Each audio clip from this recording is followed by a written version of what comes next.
Welcome to the Circular Firing Squad. I'm Marty Gensius, a counseling faculty at Kent State University and host for Circular Firing Squad. We've got 6 members, 6 questions, and 6 answers for each question. Questions are generated by each squad member and run from the insightful to the insipid. We have some great guest squad members tonight as Stephanie and Jen are on the road for the holiday. So let's go ahead and make some introductions of our new initiates. Stephen, would you like to say a little bit about yourself? Yes, my name is Stephen Sanders. I am a PhD candidate in counseling psychology at Cleveland State University. I'm an adjunct faculty member for counseling administration, supervision, and adult learning. I'm just happy to be here. It's great to have you here to mix it up a bit. And we also have Monica Band. Monica? Thanks for having me. So I'm a reoccurring guest on the faculty meeting, a co-host of Counselor Audio Source 2.0, and I identify as a recovering academic. I left Elliot, I see you laughing. I left a full-time tenure track position at a university, and now I'm a full-time private practitioner. All right, rest of our squad. So my name is Gina Martin, and I am a doctoral candidate at the University of Iowa. I'm also an adjunct faculty member at Northwestern University. Hi, everybody. I'm Elliot Ingersoll. I am a professor of counseling at Cleveland State University and co-host of Apply Topically on the Pod Talk networks. Hey, everyone. I'm Eric Perry. I'm a clinical faculty member at Southern New Hampshire University and co-host of the Tech Savvy Professor. First question tonight goes to Gina.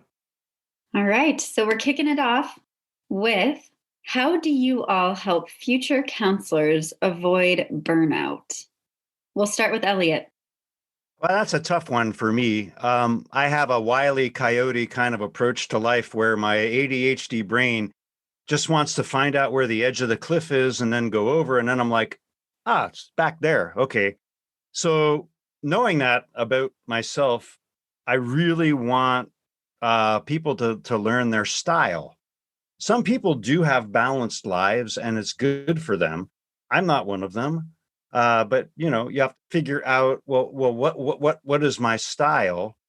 So I hope I help students tap into their current style and how that they're going to use that in their professional life. I also like to encourage my students to put as many irons in the fire as they can, diversify. I hope I encourage them to be entrepreneurial and think outside of the box a bit. Monica, how about you? Boundaries, the gift that keeps on giving, right? I mean, I think this is hard for students, though, given the power dynamic at play, multiple power dynamics at play. But I would say one of the greatest lessons I've learned was a very simple one, which was when to say no, right? I mean, I think for me to keep sane and to not be burnt out, I need to be more intentional about when to say yes and when to say no to things. Not always great, but I got to keep it in practice. And I think the second thing that I will say is check your ego. Like, I would check my ego on that one, because you're not the savior and knower of all things or all people. And, it's hard because as a student, from my perspective, you learn all these great things and tools and you're totally psyched and you want to go out and do well, and rightly so. But when that happens, you hit the ground running and you're saying yes to everything, right? And then so the two kind of play together, and then, then you find yourself just exhausted. So I would say check your ego, keep those boundaries. Let's see. How about Stephen? Well, this kind of question interested me. And I think I've been fortunate that since I've started teaching counseling students, I've been a student. So I've been able to connect. And so I was just always honest with my students about what counseling looks like. And I would make sure they're getting into the profession for the right reasons. And so I was able to have those conversations. And I was able to show them, like, hey, self-care is a real thing. Let's talk about what it looks like for you. And so I would explain my self-care routine and help them kind of develop that as part of the courses that I teach. Marty, what about you? Well, this is going to sound a little politically incorrect. I don't even know if this is political or not, but I don't. And when I started counseling, I didn't do self-care. And I'm not sure I do self-care now. But I started to think about it in terms, if this is a job, and this is how I would tell students to avoid burnout. If this is a job you love, do you have the emotional fortitude to do it? Because I think some students like the idea of doing this job, but they just don't have the emotional balance and strength to handle it. And I don't think it's a personal deficit. I just think it's a sort of personality characteristic that you have, that you're able to do that detachment, that you're able to walk away from the job and not take the emotions with you. And I heard one person say to me one time about career burnout, that they believe there was no such thing as burnout per se, just a poor job match. So the idea is, maybe this is not the job for you, characteristically, and what you have to do to carry through with it. Eric? Yeah, I talk a lot about self-care, talk to my students a lot about that and why that's important, and really just monitoring yourself in terms of where you are. We spend a lot of time being very other focused. We're focused on our clients, and tend to lose that part where we need to focus on ourselves. The other thing I always find interesting is that as clinicians, we have these really great interventions and coping skills and tools, and then we get stuck ourselves and we're like, oh, so what the hell do I do now?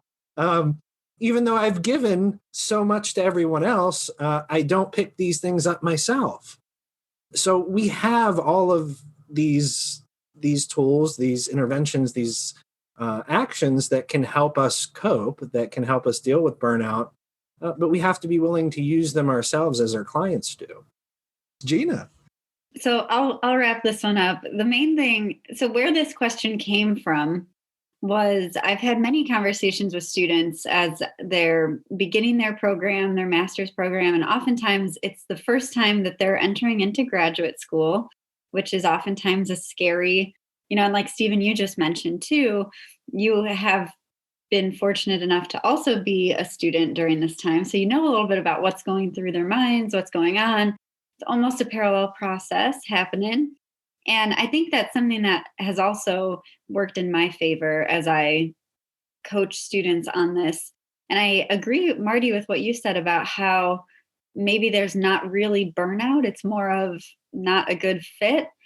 And I think the way that you know it's a good fit for you, how you know you're in the right profession, is by doing a lot of self-reflection, looking introspectively. And sometimes that's not always easy, but I think it's worth it. And that's something that I've coached a lot of students on too.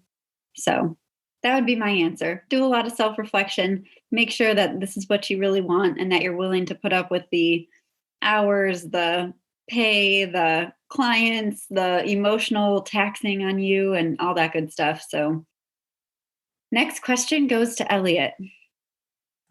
What is a musical instrument you would love to learn?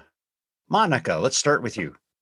Okay. Well, I currently play guitar, but this feeds onto that because I would love to continue to learn and be better at playing it. When I was younger, I played guitar, and grad school happened, and rather than use it as like a sense or source of de-stressing, I kind of put it to the wayside, and now I'm picking it back up. Quarantine's really nice for that, so I would choose to do that.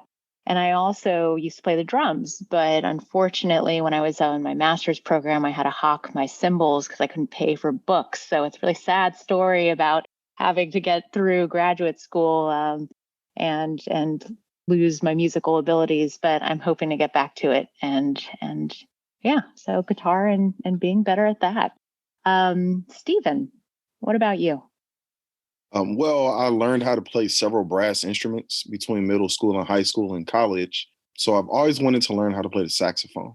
So that would have to be my answer. It's more mellow and relaxing, and you can play it indoors without bothering all of your neighbors. How about you, Marty? What would you pick? Saxophone is so cool. I just love that. Yeah, I played guitar when I was younger and played it through college and put it down once I got into some serious graduate work. And I told myself I could always pick it back up. My fingers have gotten bigger, older, and softer, and that makes it difficult for stringed instruments. And on a previous show, I spoke about having ukulele and trying to do mandolin, and that's even teenier fingers. Really, when I thought about this question, I thought drums. And I thought it from a utilitarian standpoint. If you could learn how to play drums, many bands are looking for drummers. It would be everybody's got a guitarist, but it would be the instrument that bands would be in need of. And so I would be able to be used for that purpose. And, with rhythm, age, all that stuff adds together, but it would be drums. Eric? So my answer, Stephen, I'm glad you're here. Saxophone was going to be it for me. I just have this, always had the want to play it, and I moved around a lot during middle school, high school. So I didn't get to play an instrument other than the recorder on a regular basis. So saxophone was it for me, just a cool instrument. Now, though, I think, so I play the bass, not well, but I enjoy it. It's a good, relaxing thing for me. But my wife is terrified of the didgeridoo. So I kind of would like to play that or just have one around for when I need it to drive her nuts. What about you, Gina? It's so funny you say that. So mine is also to drive my husband crazy. So in high school, he was I think it's called a drum major, which I don't know a whole lot about music. I know how to play piano somewhat. And he was in marching band, and that means he was like the number one person. And he would probably be horribly upset if I was sharing all this publicly, but I'm going to go ahead and go there anyway. He played trumpet throughout high school, and he was really, really good. And so I would love to learn how to play trumpet just so I could embarrass him, because he still has not picked it up since he was the drum major in high school. So that would be what I would choose. How about you, Elliot?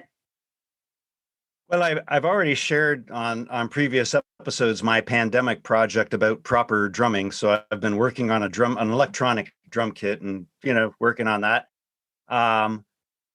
But I would say banjo, because I tried it once, and I got a couple of songs down, and when I would perform solo, I would pluck them into the middle of a set. And everyone said, "Oh, those banjo songs, they're quite good, but they don't really fit with anything else you're doing." And I was like, "Yeah, that's a good point." So I'm like, I'll go from REM to an original to an instrumental, and then bada bing, bing, bing, bing, bing, bing, bing. It's like, okay, yeah, it doesn't really fit that well. But if I could come back to it, I would say banjo. My current banjo, I gave it to one of my colleagues, Dr. Stephanie Durkar. She had said one day, "I'd like to learn banjo." I'm like, oh, I got a banjo for you. Here, you can take this. I'm not playing it. So yeah, she's working on it now. So we'll see how she does with it. Monica's the next question. Yeah, I think I am the next question, but I love hearing all of these answers. I was thinking to myself as I was hearing this, people were referring back nostalgically to the instruments of past and sort of high school and playing the recorder and being in band. I used to play the flute, and it was the only instrument I could play because I had headgear and braces. And so it was a fun time. And I had to play, so I couldn't play any reed instruments. So the flute was the only thing that I could play. And if I had to go back in time, since I was always last chair, I'm thinking like that actually, right? Spark of inspiration. I probably could pick up my flute again, which is probably somewhere in my parents' house. But I think it's my turn. So let's see. Here's my question. So what would we share with students or new professionals that would balance the scales and allow a more realistic understanding of some of the pitfalls of entering our profession? Stephen. So I think it's interesting that this question was chosen because it kind of ties into the burnout. And so I really try to express to my students, one, you can't save everybody. So you can do every intervention correctly. You can use empathy and active listening and reframing and adopting and adapting interventions. That doesn't mean anything. That you're not going to save everybody. And two, the end of your day might suck really bad. And I think if we tell them those two things up front, and usually for my students, when they go into their practicum and internship experiences, they say, thanks for getting me ready, because you're not a superhero and some days are going to be really awful. Marty, what about you? I have this question really sparked some interest and thought in me. One of the things that if I have an opportunity to talk to master's students about sort of this balancing the scales idea, two things cross my mind. One is generally in your practice, once your clients are done with you, you will not see them again. They are not going to send you Christmas cards. They're not, when you bump into them in the store, should you bump into them in the store, they're not going to have long conversations about the wonderful stuff you did for them. So it is a profession where you're in and you're out. Along that same line this is kind of a sacred profession in the sense of the stuff that people dump on you as a counselor is not stuff that you can share with anybody. And we kind of accept that when we're starting and go, yeah, we believe in confidentiality. But I think that's tough for a lot of students. I think that's tough for a lot of counselors. So you have to be in the mindset of this is the stuff. I have to live in a job where I get to hear a lot of things that I can't share with anybody else. So it's not the kind of profession that you can talk about at a party or over dinner with folks. It's stuff you just can't talk about. And that sets us aside from many other professions and the terms that we're kind of sacred with. Eric? I sparked some interesting thought for me too, particularly in thinking about balancing the scales. And it's interesting because I'll have a conversation with my partner. She's talking about work, and there's times where she's like, well, what should I do? And I can say, well, here's what I think. And I can give her advice, and we're done. We're not in this for change, right? There's this difference between conversation and advice giving and counseling where, you can give the best advice in the world and it's not going to make a bit of difference. Here, it's not about that advice. It's about the client's movement. They're the ones making the change. And I think that's the hardest thing to get across sometimes to students, especially early on, is that they're not the ones making the changes. The client is the one making the changes. So their ability to control their power in the relationship is limited. That client's only going to move and change as much as they're prepared to do. And that work happens with them, not with you, and you're not the one making that happen. And I think that's hard to get across sometimes, particularly with how the profession's portrayed sometimes and how you see these things in media and culture. And that's something we've talked about here before. And, why Elliot likes to pick on me about my leather couch. Just because there's these thoughts and ideas that you're going to do something epic, and you might here and there. But the movement, the power, the change that actually happens is across from you. It's not you. And that's tough to accept, I think, sometimes. Gina? Yeah, I think that is one of the toughest things to accept as you're training new clinicians.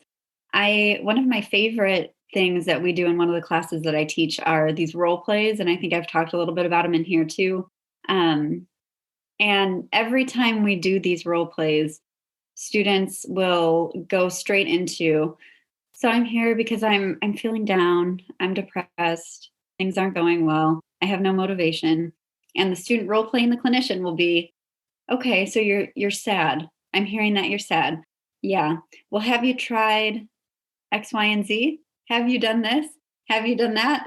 And we spend the rest of the role play talking about creative solutions as to what they could potentially do and how that could go better for them and how they could get out of this depression.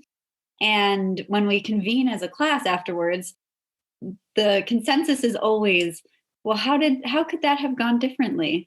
And it's like, well, I wish I wouldn't have done that because it didn't actually give me the connection with the client. And I think that being honest and upfront, like all of you have said thus far, is really important.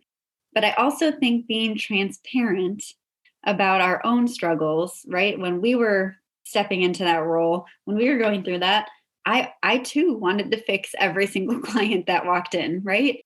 And I think what Eric, you just mentioned, right? Realizing that it's not us that has to do the changing, that has to facilitate the change, that has to force the client's hand to, pick up one of the hobbies that you suggested or journal or whatever, the 27 activities that you might have suggested.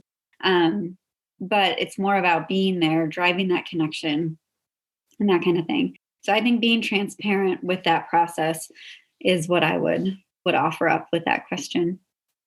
Elliot? Well, the phrase in this question, balance the scales, that really hit me very deeply. And I initially thought of the scales of justice. Justice is blind and, she's holding these things. And my first thought was to tell students, get the hell out of this country and go to a society where they value human services and human life. This is not that country. You all know I have an emotional support Canadian who was a counselor in the States. She emigrated and she is helping me sort out how to get myself back to Canada. We live in a very racist, unequal society. And then I thought, okay, balance the scales for a more realistic understanding of the pitfalls. And I guess I would take that macro view and I would say, okay, look at the pitfalls within. You're in a society that does not value human services at all. Start there. But then look at Marty had mentioned earlier, do you have the emotional fortitude to engage this profession, even in a society that does not value it? And I think that for me, that's the scale I would want to balance. What is your passion? What is your vision? If you can accept that you live in a society that does not value equity or human services, I would start there. And if that triggers something in you, then yeah, I would go to a country where they do value that. And I'm sorry, but Canada has a much better track record on these things. And I'm not just speaking for Canada. I'm sure there are other societies out there. I just haven't lived in them. I lived in Canada for a while. Trying not to be heavy, but that was how I felt. Monica, back to you. I'm just taking it all in. There's some powerful statements in there. Yeah, so I like that everyone was picking up on the language that I had out for this question. So I think there's two things that come to mind when I was thinking about this. The first being, how do you begin to, what are your reactions to ambiguity, right? Like that, there's something about our profession that each of you were talking about from a treatment standpoint and also in a feedback standpoint about not really knowing, right? Not knowing or seeing your impact depending on where you work or what setting you're working in. And so I remember in being a professor that there were, moments during those role plays too that you were mentioning where students would often get into a headspace of saying, well, if this happens, then what? And if this happens, then what? And right, those are sort of the earlier signs of saying, okay, yeah, well, we don't have all the answers in the moment to have a blanketed perfect response for XYZ. And so on a micro scale, I think, okay, so you will not know and may not know. And in fact, not only will you not know, but to what everyone else was saying, you'll have to rely on someone else to help you with this because it's collaborative and transformative. So ambiguity is sort of one of those. I don't think of it as a pitfall. I love ambiguity, but I think that's where most people need to realize there's not as much structure as maybe people would hope to live in. It's not as clear cut or black and white of a profession. And then systemically, right? Okay, so it's not a pitfall necessarily but it is if you don't think systemically, right? Because the idea of saying, okay, well, for example, mental health should be affordable and accessible. Well, absolutely. And there are multiple layers to that, and reasons why it's not. And so I think to Elliot's point, if you're interested in that at all, then maybe, yeah, you're in the right place to do something. But what that something is might not be exactly what you set out to, right? So anyway, so I would think ambiguity, think systemically. If you don't do that, we might fall into a pit. All right. Stephen, you have the next question. Well, my question was, is there a specific student interaction that you still hold on to, whether it was a good one or a bad one?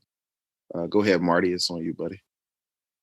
I tried to think deeply on this question, but of course, the first thing that popped into my head still stays in my head. So this is a case in my first semester of teaching where I was teaching a theory course and making everybody write the obligatory theory term paper, which is why I don't teach theories anymore. I hate how many RET term papers can you read and grade? But it occurred that one of the students had written a paper, and she was a very good student, and well, she saw herself as a very good student, and nothing was going to knock that down. And I, did my due diligence on her paper and thought I was doing a good job of evaluating it and making comments on it and where the strengths were. And she was not pleased with the grade that I gave her on the paper. So she came up to me after class and wanted an explanation for all of these different things that I had done in her paper. I gave her the explanation. And at the end, I had written a summary. And she had the last word because she pointed in the summary and looked at me and said, "At least I know how to spell the word grammar," which I had misspelled in her evaluation. So that line, "At least I know how to spell grammar," has stayed with me through my whole career. I now know how to spell grammar. But it was a sign for me that I got to keep my ego in check when I do these things. Eric? I guess I don't know if it's going to be a common theme or not, but mine kind of follows with Marty's somewhat. I had a student I taught as a doctoral intern, and one of the first things he ever said to me was, "Professor Perry, how many sweater vests do you own?" And my response was, "What?" And he repeated the question, and under my breath, I said, "Well, I don't know, a lot. Shut up." I didn't really know how to react, and he was just messing with me, and it was funny. And it was a great course. I taught him again later on as an adjunct, and then I see him at a conference, and he'd finished his degree, and he's in practice, and then I see him again at another conference, and he's in a doc program, and then I get an email a couple of weeks ago that he has a faculty position now. And, that interaction, of course, stuck with me. My terrible fashion sense being thing that's been commented on once or twice. But really kind of profound just to get that email from him and say, "Hey, remember when?"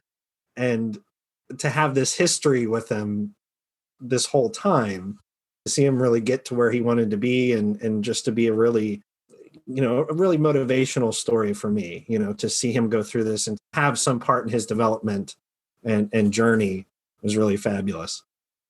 What about you? So for this, I had so many moments that came to mind. I had a hard time choosing which one stood out as super influential, or that stuck with me. And I think so I'm thinking of one that happened early on as I was teaching. So I've been teaching for about 3.5 years now. And this was probably my second or third quarter teaching. I don't remember much from the very beginning because I was super nauseated, always throwing up and pregnant, and always had a popsicle hanging out of my mouth. But this was when I had a 3-month-old baby now, and I was not in the mood to grade papers. Got all the papers in, and I was looking through them, and I had a TA also at the time who sent me another paper of a student that she was grading, and she sent it to me, and it was just pictures of fish. Just fish. And I remember looking at this paper and being like, I don't think this is right. And I had the 3-month-old baby and I was exhausted and I was like, am I seeing things? I'm not quite sure what's going on here. And the ensuing moments afterwards where we talked with the student, talked about how it's not really, up to our graduate school standards to submit pictures as papers. We worked it out. Everything ended up okay. But it was just such an influential moment in my development as a teacher to have to confront a student on interpretive art somehow, and just to deal with that whole thing. So that's something that stands out in my mind as being something I still think about to this day. And I have never had that experience since. And who knows, it could happen again, but probably not. Elliot. Yeah, this kind of ties into the first question about your question about burnout. Just because I don't really know what the limit is until I go past it. So this was back when I was chair, and I was supposed to teach one course a semester. I was teaching like 2 or 3, and one of my best students, African American woman, she was just brilliant, and I always really looked forward to her coming to class because she would start the dialogue. And she had missed like 3 classes. I'd reached out on email, but unbeknownst to myself, life was happening too intensely for her to even bother with email. And she'd come to class one day and said, "Oh, I'm back on track." And I thought I was just, I don't know what I thought, but it turned out to be a flippant remark. And I said, "Oh, so you'll be joining us on time then?" And she kind of looked at me and said, "Yeah." But then afterward, I realized, A, I was so burned out from what I was doing, I wasn't really tuning into her. And B, she was one of my best students. So she said, "Let's sit down and talk about this." And she sat down and we talked about not just the power differential in the classroom, but me being, Caucasian male, her being African American female, and me saying that in front of the class, thinking it was just a throwaway line, but it actually wasn't. It was very hurtful. And once I realized that, that hit me pretty hard. And yeah, I apologized, but the important thing was she was gracious enough to accept my apology, and we kept our kind of collegial relationship going. We're still in touch to this day, but what I learned was, yeah, I can be so burned out and I think I'm doing fine and I'm burning through stuff and I can say stuff that it's actually really hurtful. And I will always appreciate her graciousness in A, sitting down and trusting me enough to say, this really hurt me. And then B, being willing to move on. Yeah, that one is stuck. Monica, how about you? Well, this might be a short answer, but I really, really thought about this. I even went through my brain and thought of different semesters and different classes. And I can't really say that there's a student interaction I hold on to. I know it sounds so silly. I had a lot of great sort of in-office, closed-door conversations with students, and certainly close moments and moments of gratitude and hard moments where students were equally on the other spectrum, anxious. And but as I was thinking about it, I don't have any that stick out. Yeah. Stephen. So the first semester I taught was because Elliot came to me and said, "Hey, do you want to teach for me this summer?" I'm like, "Of course I do. I would love to." He said, "All right, I'm going to give you a class. I think you'll do great at it." It was Cultural and Social Foundations. There was a student twice a week for 6 weeks who challenged everything that came out of my mouth for 3 hours. And it was rough because I remember at the end of the semester, I went to Elliot. I'm like, "Man, I don't want to teach anymore. She made me feel like I was incompetent. And he said, okay, well, let's just wait until you get your reviews back and we'll talk about it then. And I remember looking at all the reviews like, oh, Steve did a great job. And he made everything very clear to us. I was like, oh, okay. She really just wanted to learn. And that actually changed my approach to teaching going forward, where I give more space to students to ask questions and I make them feel comfortable trusting me to say, I don't know. And it really just challenged me to make sure that my presentations to students are as clear as possible. And I never teach for 3 hours now. Dr. Elliot, this is news to you. I've never told you this, but I only teach for about 90 minutes and then leave a lot of space for dialogue. So I don't lecture for 3 hours, man. I can't do it. I have been told your pedagogical structure is quite sound, so I have no problems. Yeah, it's worked. The students enjoy it, but I think it really does go back to that interaction where me talking to student or talking at people for 3 hours, and they're just like, no, there's no room for us to challenge you. There's no room for us to have a dialogue. And I went into teaching graduate students as if they were undergrads. And so I really appreciate that interaction because it shaped how I taught going forward. So yeah, Marty, it's your turn to pose a question to the group. Yeah, this is actually the last show of the year. And so with New Year's coming up, I thought I would pose a question that's about New Year's. And I thought about this morning, the question, and I tried to answer it for myself and nothing came to mind. And then something really solidly came to mind for me. So the question is, your favorite or worst New Year's Eve experience? Eric. Yeah, so mine is probably both. Some years before Superbad and The Hangover came out, I spent my New Year's evening with a group of my friends trying to find another one who had managed to wander away from the group. We were at a big gathering, maybe 15, 20 of us. There were libations involved, and he'd been known to get himself into trouble one way or another. So we walk around searching the house and can't find him. We walk around outside, can't find him. We're looking all over the place. Spend like 3 hours searching for him, like to the point that we're about ready to, shut things down, call for help, like professional help, police, whatever. Go to open my car door to get something out of my car and hit him with it. Apparently, he was sleeping under my car and woke up as we were looking for him and went to crawl out, and I hit him with the car door. And, the funny thing about it was we missed New Year's entirely. Like, we missed the whole celebration, the ball drop, everything, looking for him while he was asleep under my vehicle. So it's something we still laugh about and still crack up about, but literally just walked around playing this involuntary game of hide and seek the entire night. So that's my worst and best New Year's Eve, because it turned out to be a really funny story. What about you, Gina? My goodness, I love that. I like Marty, I thought about this for a long time and I wanted to have a really good answer, but I'm just going to be honest. I don't really do a whole lot for New Year's Eve.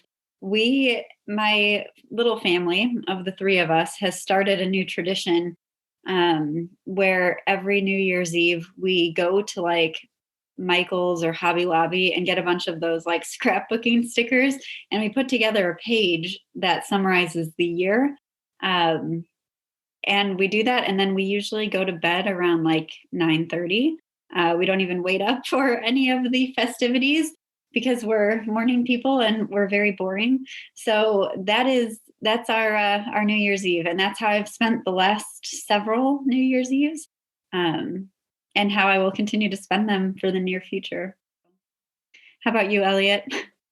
My best New Year's, actually, back in the I think it was the late 90s, there's a tradition called First Night where towns, they kind of host, and they host them as non-alcoholic events, but musicians get to play. So as a performing musician for 35 years, my partner at the time, Dale Galgozzi, we were Galgozzi and Ingersoll, 18 years together.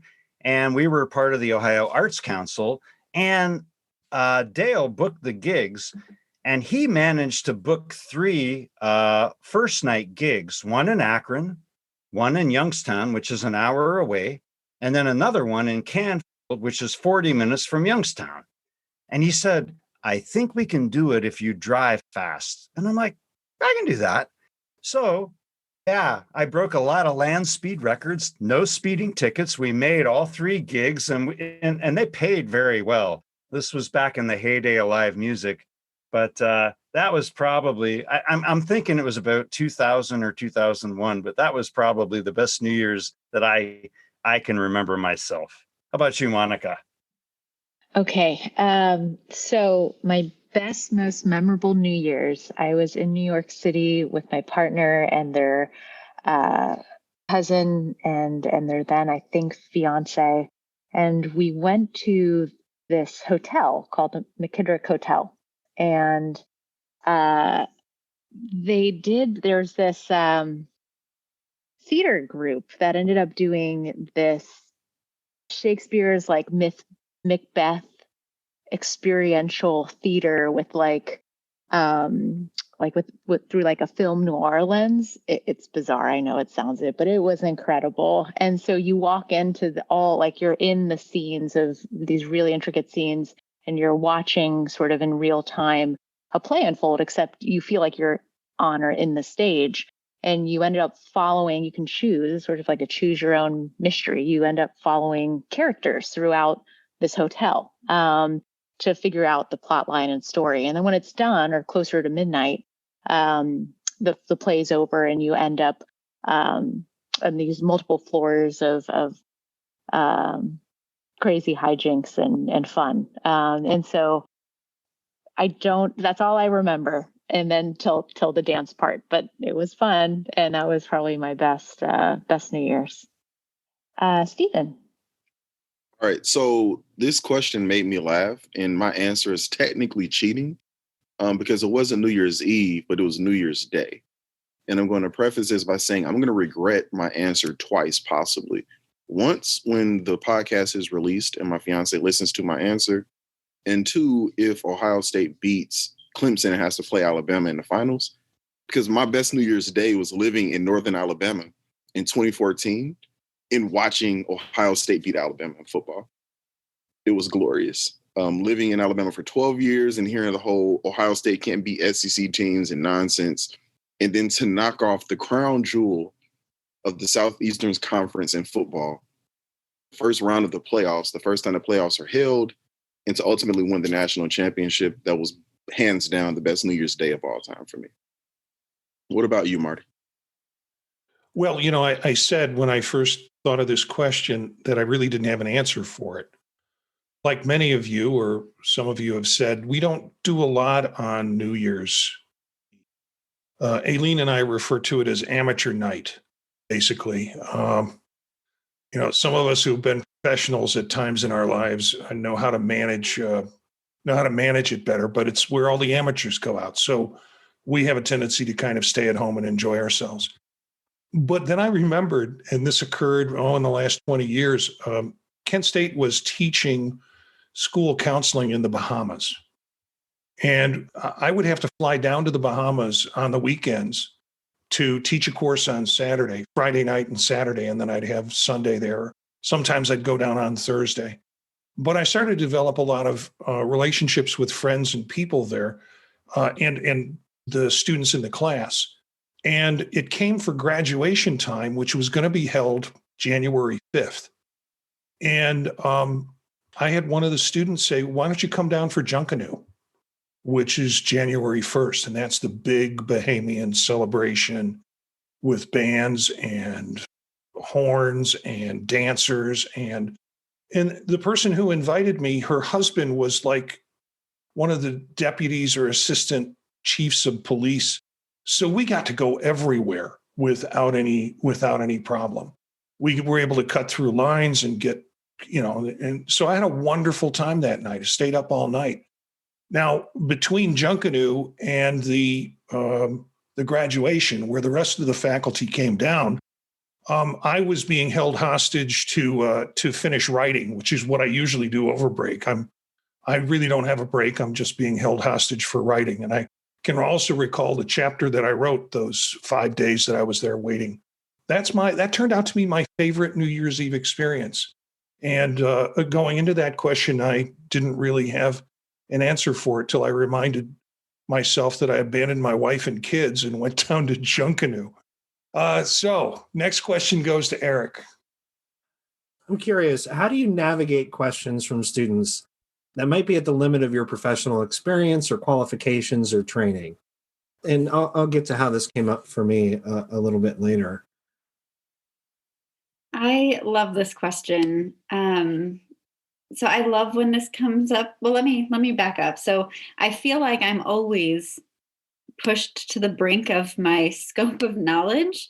I feel like as soon as I graduated my master's, I was just starting out teaching. And then as soon as I got to the dissertation writing process, I decided to do a study that was right at the edge of my scope of competence. And I've been pushing myself on that. And so I feel like in most things that I'm doing professionally, I'm always at that edge of my scope of competence. And that's not always a comfortable place to be. Oftentimes it's wrought with a lot of emotions, like, can I really do this? Do I really want to do this complicated dissertation study that everyone has said probably not to do, and all this stuff. And as I approach that, I love this question because I think that students are there too. And I think, and going back to Stephen, what you said at the beginning, right? Walking alongside of students going through the same thing that they're potentially going through. I think there's so much potential for learning here. I think entering into that learning alongside of them, being transparency is another one of my core values in teaching and in counseling. And so being upfront and saying, I don't know the answer to that. Let's explore it together and learn together can be a really empowering and can be a really positive experience for students. So I think it's a great thing. Elliot, how about you? Well, I'm right there with you, Gina, because I'm like, my first response was, I have no frickin' clue. And anyone who knows me will say, oh, that's quite sincere. He doesn't know a lot about a lot.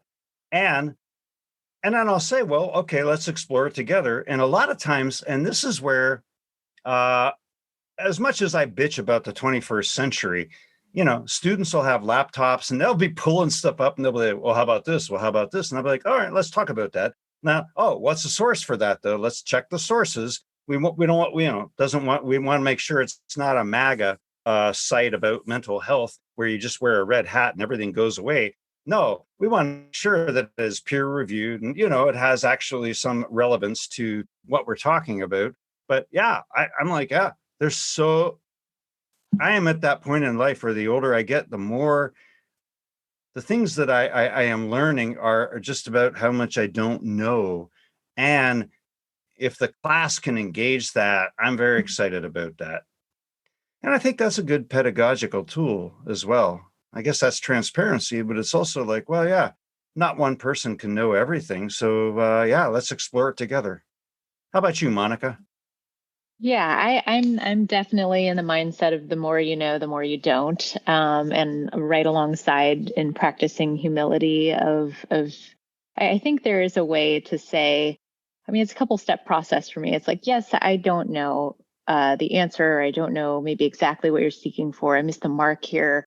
But then to acknowledge that you even asked a question like that is in the right direction, and how do I begin to engage with you on that, and feed that intellectual curiosity, because that's not I don't want to pathologize that or stigmatize that as something wrong or that needs to be fixed. And so to encourage that, so to say, I don't know. And I'm actually excited that you asked, and let's find that out together. And when you do, let's bring everyone in now and let's make this known and let's make this a little communal. And so that's kind of where I sit with that. So I love the transparency and the honesty and I think, than bringing everyone together in that. So it kind of normalizes it for people too, that they don't, if I don't need to know all the things, then they don't need to either. Yeah, but we can respectfully engage in that process too, because that's what it's about. Stephen. I would just like to say, Gina, you kind of took my answer and just made it sound better. But I definitely do the parallel process approach. And to give a really cool example, Elliot was the department chair when I started teaching. And I had school counseling students ask questions. I had no idea what the answer was. And I said, guys, I don't know, but we'll figure it out. And so I bribed them and I said, hey, I'll buy you food at the end of the semester because I can get Dr. I to come at the end of the semester and we'll talk about it as we're doing, like right before we do final presentations. And so that worked out. And I was like, oh man, students like pizza. So at the end of every semester that's not COVID related, I just buy pizza for all of my students. And it's been very popular. Marty, how about you? I learned that I didn't know everything probably the first or second semester I taught. And that happened in a psychopathology class where I had students that were practicing in the field and they had some client somewhere who had some drug that I was not familiar with. And they would toss that drug up to me while I was lecturing on the topic. And I'd go, oh, well, that's interesting. And I use the adage, it's better to have them in the tent pissing out than outside the tent pissing in. The concept there is basically, I don't want to get in a power struggle with them because I'll lose, they'll lose, and nobody will be happy. So I would have a piece of paper in front of me. And I would say, I'll tell you what, you look up stuff on this and I'll look up stuff on this. And I had to have a piece of paper so I would remember to look up the stuff for the next week. Let's come back next week and see what we've got. So that was kind of my strategy to get them, to keep them engaged, feel like I was not just delivering information, but it would be finding new stuff is something that we could do together. Eric? So the question came up for me. I was thinking about an experience I had with actually an undergraduate course and being observed by someone from a similar profession, although in a different department. And the student had asked me a question and responded that I didn't know. Just saw her out of the corner of my eye, and her reaction was like I had committed some strange faux pas that I didn't really get or understand. In counselor education, I feel like sometimes, we tend to focus on the client as expert. So as a clinician, it seems like the transition into counselor education and then being professorial, whatever that's supposed to mean, is now you're expert. The students are learning from you. But that transition doesn't seem to be as hard and fast in our profession as it is in others. We're much more willing, I think, sometimes to engage in that collaborative space than we are in other professions, where being the expert is important. Granted, there's things that I know, there's things that I feel really proficient with, but I think it's okay for us not to know everything. And just seeing some of those reactions in academia sometimes would surprise me. The types of responses that people will go to and the lengths that people will go to save face. And that's just never really been all that important to me. And there's really been some moments of growth that I think everybody's talked about that happen in those spaces where you can say, well, I don't know. Let's find out together, explore, find out more. Like there's, I think, a real different type of engagement that happens there. It was just an interesting thing that popped into my head, and I was curious to hear everyone else's experience. And I think at this point, we're moving on to final shot. Yep. This is a final shot question actually contributed by Monica this week. And again, it goes around the New Year's Eve topic. New Year's resolutions, bogus or motivating? What's your take, and do you have any? Gina, you're up. So I'm in the camp of bogus. I don't love them. I think that it's a lifestyle, whatever you're hoping to achieve, whatever goals you want to accomplish. And so I that's my rationale for why I think they're bogus. I think that the time of year doesn't matter when it comes to those things. One thing I will say, though, is as the new year comes, and especially this year, as we kick 2020 to the curb and we enter into 2021, I think there's a whole lot of hope that comes with the start of a new year and a refreshing new beginning. So I think that there is something special and exciting about this time of year, but I don't think it's the time to get in shape and that kind of thing. Start a new diet or anything like that. How about you, Elliot?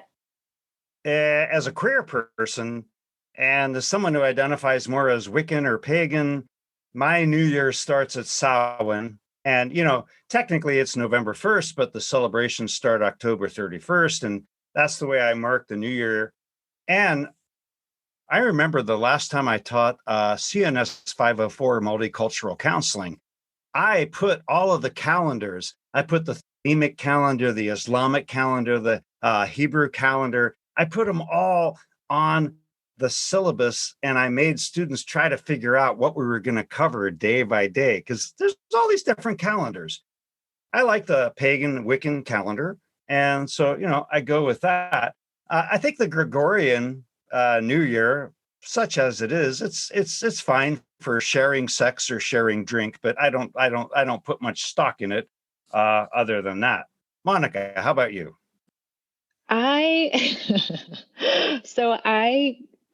thought of this one because I was coming off of a busy week of jam-packed seeing clients, and there were mixed results, right? Even with clients, I had clients who were really optimistic and who were excited, especially given the context of 2020 not being the greatest of years for many reasons. And then I had folks who were like, hey, it's just like any other day. And so I was trying to suss out to see, at least for the folks who were going before me, to see, oh, I wonder if this is going to be split either way. Because I was really on the fence. I think it's something, if I had to be radically honest, something I really want to believe. I want to believe in that hope in this particular day providing some sort of, marker for great change. But if I had to be honest, I'd say it's bogus. Yeah. Stephen, someone prove me wrong, though. Wow. Man, I guess I just have to be the contrarian tonight, because I actually think they're motivating. And I go back to my theoretical orientation, primarily being CBT. If you're saying, hey, I'm going to make this plan, I'm going to modify my behavior, I think that's something that can be effective, right? We can't tell clients, do behavior activation, it works. And this is pretty much a form of it, in my opinion. So yeah, I think it can happen as long as they're sincere and realistic. So for me personally, I have 2 this year. One, I want to match with my top internship site for next academic year. And I want to defend my dissertation either the last week of March or the 3rd week of April. So how about you, Eric? Hopefully you're on the dark side with me. So the question was whether we believe it's bogus or motivational. I think it's bogus motivation. I'm going to split the middle here, because I will do it and I will be motivated for the first 3 weeks of January. So it's kind of bogus motivation. I don't commit to many things for an entire year. My spouse, keeping my children alive, those kind of like basic things. I can do that. But it feels like committing to anything else, big life change, just because we turn the page on the year. It's painful for me, but I'll have them. I'm sure by the time we hit the clock strikes midnight, I'll have something in the docket that I'll spend at least 3 weeks perseverating on, and an entire week sobbing over because I let it go. What about you, Marty? I'm both a superficial person and do not like commitments. So I'm sorry, I can't be on the dark side with you, Stephen. The day after amateur night, I'm going to commit to something. Come on. So I want to thank both Stephen and Monica for joining us tonight. It was great to have you on. It was great to be here. Thanks for having me. Thank you so much. I would like to throw out there that only Sith deal in absolutes. So somebody needs to join me.